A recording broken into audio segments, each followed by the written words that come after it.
push coaches or freight cars in the yard for several days. He was feeling miserable. Oh dear, he thought, I wonder how long I shall have to stay in the shed. Will anyone see my red coat again? Why did I go so fast that I made a hole in one of my coaches that had to be mended with, of all things, a passenger's bootlace? At last Sir Topham Hatt arrived. I know you are sorry, James, he said, and I know too that you want to be a useful engine. People are laughing at my railway, and I do not like that at all. I will try hard to do my best, said James. That's a good engine. There's nothing like determination. I want you to pull some freight cars for me. James was delighted and puffed away.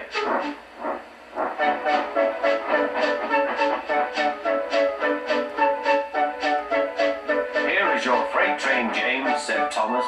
Have you got some bootlaces ready? And he ran off laughing. Oh, said the freight cars. We want a proper engine, not a red monster. James took no notice and started as soon as the conductor was ready. Come along, he puffed.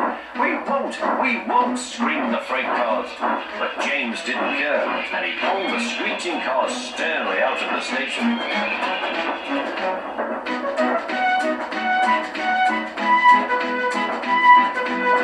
The cars tried hard to make him give up, but he still kept on. Sometimes their brakes would slip on, and sometimes their axles would run hot, and each time the trouble had to be put right. And each time James would start again, determined not to let them beat him. Give up, you can't pull us, you can't, called the cars. I can and I will, puffed James, and slowly but surely he pulled them along the line. At last they saw Gordon's Hill. Look out for trouble, James, warned his driver. We'll go fast and get them up before they know it. Don't let them stop you. So James went faster, and soon they were halfway up. I'm doing it, he panted. Will the top never come? Then, with a sudden jerk, it all came easier. I've done it, he puffed. Hooray! It's easy now. But his driver shut off steam. They've done it again. We've left our tail behind. Look, the last cars were running backwards down the hill. The coupling had snapped. But the conductor stopped the cars and got out to warn approaching engines. That's why it was easy, said James, as he backed the other cars carefully down. What silly things freight cars are. There might have been an accident. Shall I help you, James? Called Edward. No, thank you, answered James. I'll pull them myself. Good. Don't let them beat you. You're doing well, whistled Edward, as James slowly struggled up the hill.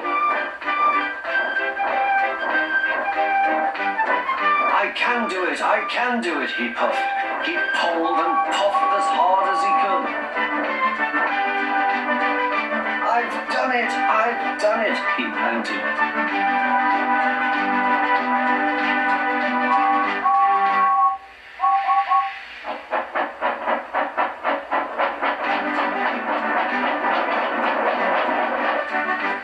They reached their station safely, and James was resting in the yard when Edward pulled up. Peep, peep, he whistled. Then James saw Sir Topham Hatt.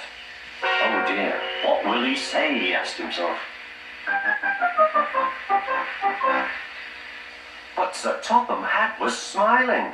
I was in Edward's train and I saw everything, he said. You've made the most troublesome train on the line behave.